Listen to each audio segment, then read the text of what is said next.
Today we're going to talk about heat stress alleviation in lactating sows by Dietary Betaine, supplementation, and cooling pads.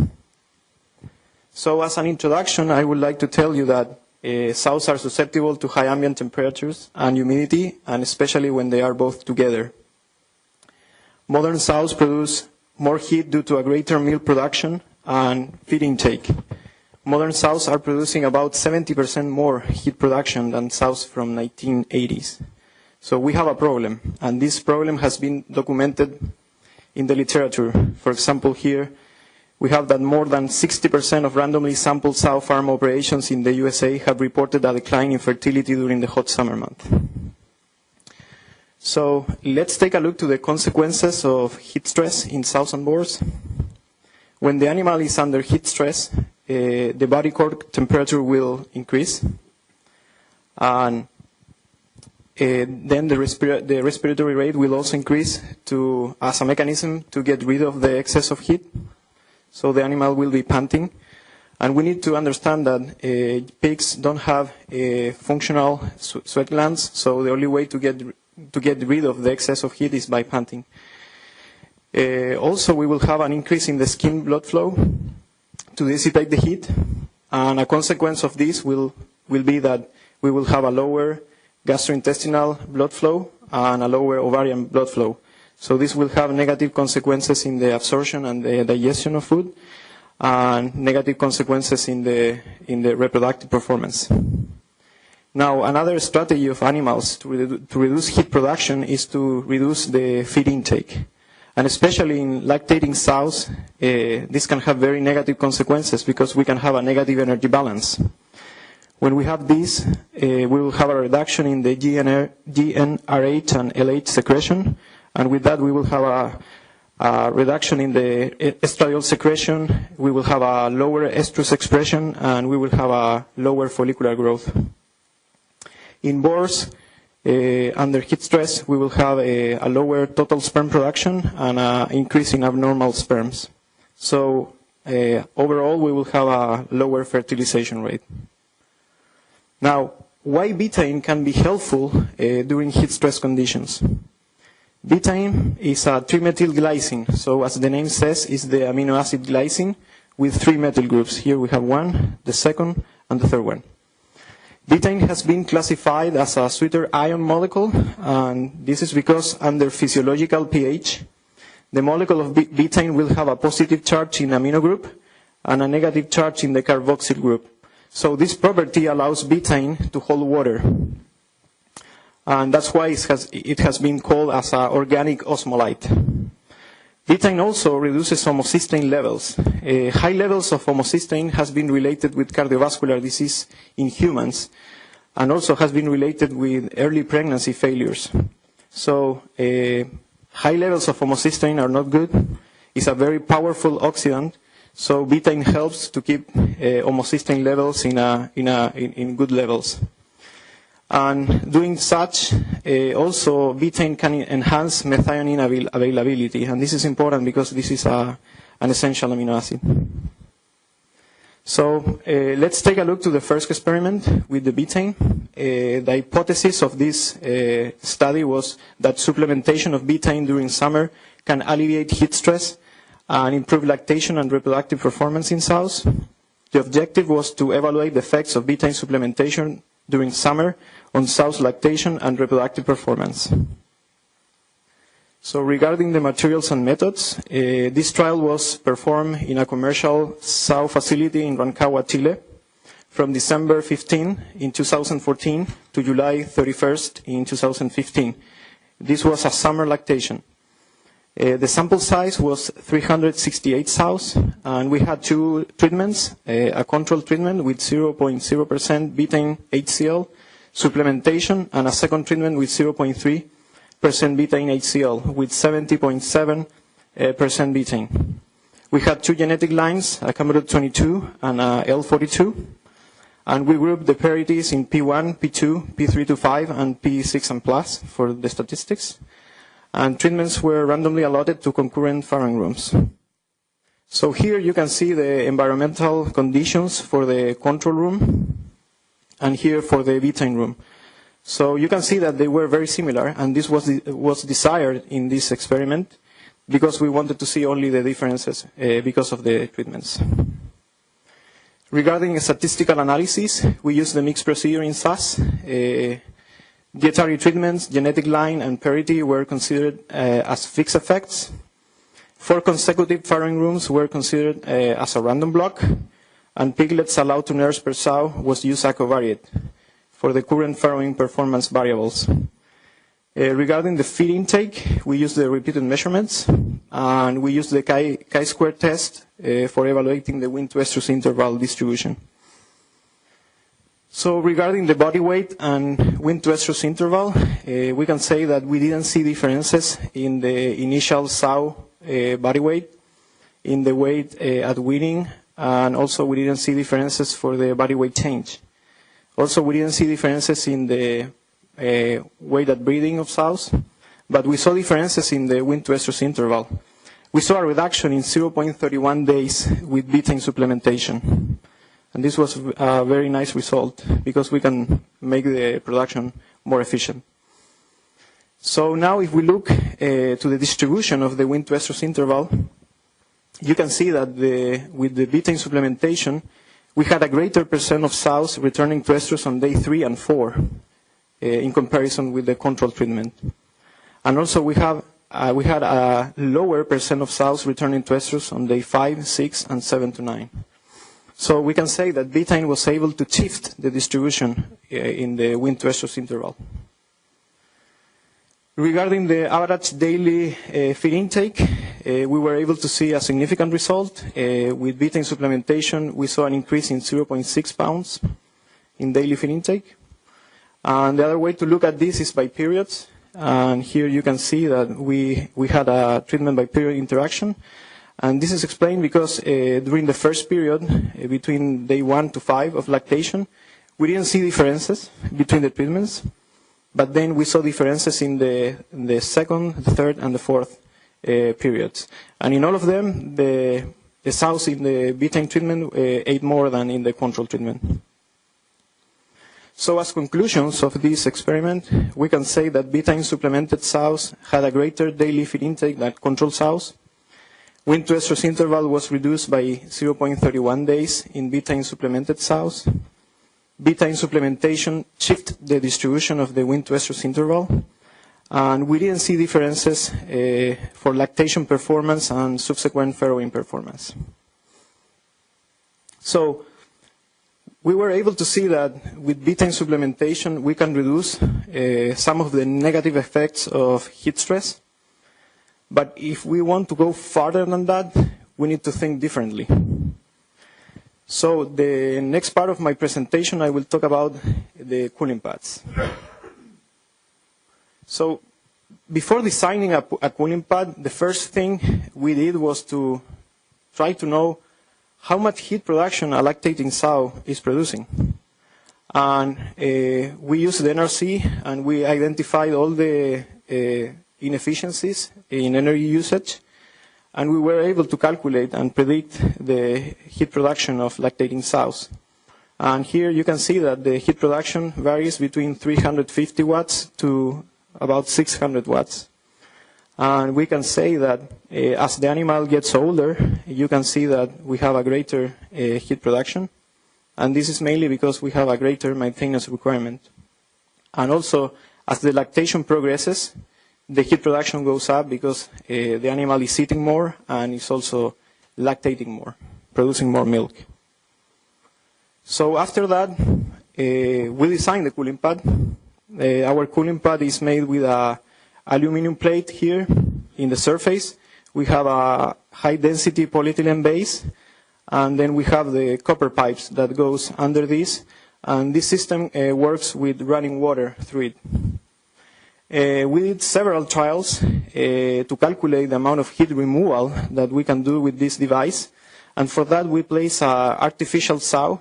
It was a bag of water that was kept at 104 Fahrenheit with 40 gallons. And we kept the water heated. And to calculate the amount of heat that we can remove, We need the flow rate, so here you can see the flow meter.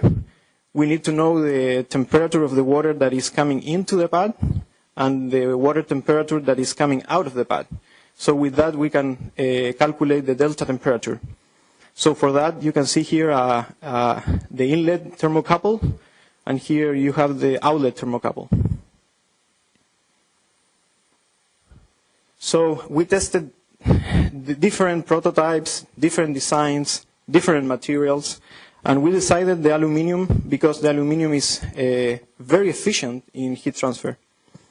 And then here you can see two different prototypes. The first one was with a 6-pipe in a straight line, and a second prototype with 8 pipes, where the big difference is that the cold water is coming in the middle, and then the water is split in two and then spread apart to the sides. So you can imagine that this prototype is much more efficient than the other one, because here the water is coming here and is doing heat transfer all this way, but when it's in the middle or in the last portion, we don't have too much delta temperature to keep transferring heat. So this is much more efficient, and in terms of efficiency, we were able to see an increase in 50.1% in watts. And this was driven because this prototype allowed us to have a better delta temperature difference. So this is our last prototype. It's a 8-pipe row where the water is going into the middle. This is the dimension of the cooling pad. And here you can see a real sow over it. And then we did some trials that I'm going to present now. So the objective of this trial was to evaluate the impact of different water flow rates through the cooling pad on the estimated amount of heat removal and reduction in the sow's responses to heat stress. So we had 10 multiparous sows. We did this trial during late lactation for 4 days. And we had 4 treatments. We had a control treatment with a flow rate of 0.0 liters per minute, a second treatment with a flow rate of 0.25 liters per minute, and this was called a low flow rate, a medium flow rate with 0.55 liters per minute, and a high flow rate of 0.85 liters per minute. All these flow rates were fixed, were constant. And then treatments were assigned to sows, and they were switched randomly for each of the 8 replicates we did. So here, to calculate heat removal, we need the flow rate in liters per second. We need the water density in kilograms per liter. We need the specific heat of water in joules per kilogram per Celsius degree. And we need the delta temperature, the difference between the outlet temperature and the inlet temperature. And when we plug this into the equation, you can see that the liter unit is gone, the kilogram unit is gone, the Celsius unit is gone, and the only thing that is remaining is joules per second, and that is watts. And watts is a measurement of power. So here I'm going to walk through the protocol we did for this trial. The first thing we did was to measure the respiration rate, the skin temperature, and the rectal temperature of the sows. Then we calibrated each of the cooling pads. Then we turned on the heater until we reached a target temperature of close to 95 Fahrenheit in the room. And then we keep that temperature for all the trial, all the remaining part of the trial. Then we waited for 40 minutes after this, achieving this target temperature, and in the 20 minutes, in the last 20 minutes of this hour, we took again the respiration rate, the skin temperature, and the respiration rate to have a baseline when the room was hot, and we had also the baseline when the room was without the heater. So. And then every 20 minutes, and then we turn on the cooling, and then in every 20 minutes we measure the respiration rate, the skin temperature, the inlet water temperature, the outlet water temperature, and the flow rate. And in the last measurement, we also took the rectal temperature. And then we turn off the cooling and the heater. And I need to say that we had the vaginal temperatures of the sows during all the trial because we put an implant in the vagina with an eye button that was able to record the vaginal temperature every 5 minutes.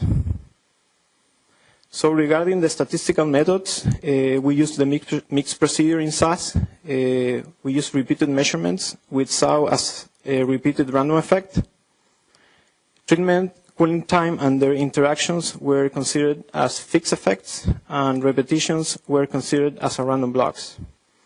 For multiple comparison of means, we used the Tukey-Kramer method, and all data are reported as least square means, and differences considered significant if the p-value was less than 0.05, and a tendency if the p-value was less than 0.10. So here you can see the room environmental conditions, and you can see that pretty much we kept really well the 95 Fahrenheit in the room, and we were close to a 70% relative humidity. These conditions are miserable for a lactating sow. So we're talking about a very serious heat stress here. And here you can see the results in respiration rates. We didn't see differences at the beginning before the trial or prior to cooling. And then we can see the cooling time here. And you can see that the sows in the control treatment, the respiration rate was going up all the time during the trial. And they ended at 122 breaths per minute. That's a lot. The low flow rate, the sows here, they ended with 76, in the medium with 67, and in the high flow rate with only 45. So below 45 is considered to be almost in thermoneutral conditions. So here we can see a huge impact of the three treatments, but especially the one with the high flow rate. Regarding the vaginal temperatures, a very similar pattern. The sows in the control treatment, they ended with a temperature of 104, 103.1 in the low, 102.9 in the medium, and 102.6 in the high. But here the differences were just between the low, medium, high against the control. Regarding rectal temperatures, the control sows ended the trial with 104 Fahrenheit, 103.1 low, 102.6 the medium, and 102.2 in the high. And we saw a big difference between the control and the high flow rate. Regarding skin temperatures, we didn't see such a big difference because the skin temperature is very variable. The control sows ended with 102.9, the low with 102.2, the medium with 102, and in the high with 101.5. Regarding heat removal, you can see that in the high and in the medium flow rate, we were able to remove a lot of heat at the beginning. And this is mainly because we turn on the water when the sows were already heat stressed, you know. And as the time progresses, you can see that the medium and the high flow rate, we were reaching a kind of equilibrium in terms of heat removal. And here we can see also that the low flow rate is almost flat. So we can say that the low flow rate was not able to remove all the excess of heat from the sows. In terms of effectiveness in water usage, the low flow rate was the most efficient, and that makes sense because the water is traveling in a slow pace, so it has more time to pick up heat. So if you don't believe me, here we have a thermal picture where you can see the pipes. This is the inlet pipe, and the temperature here was 74.3 Fahrenheit. And here you have the outlet pipe, and the temperature of the water that was coming out was 88 Fahrenheit. So there is a big difference, and the system is able to transfer that heat. Those are the piglets. And here we have a picture of a sow that just flipped her side in contact with the cooling pad. And here you can see a cold spot in the skin. And that's the cooling pad, and you can see that the temperature of the cooling pad is only 30.9 Celsius. So it's not really cold. So, and that is very good because if we put a surface that is really cold, we will have vasoconstriction in the arteries and in the capillaries that are going to the skin, and we don't want that because we need the blood flow in the skin to transfer heat. So as conclusions, we can say that the newly designed cooling pad was able to reduce the signs of heat stress in sows. A water flow rate between 0.55 to 0.60 liters per minute might be adequate to keep the sows cool in the long term under these conditions. And the low water flow rate limited the amount of heat that could be removed by the cooling pad. I would like to thank Purdue ACSID for giving fundings for the cooling pad research, and also I would like to thank Essentials for donating the betaine for the betaine trial.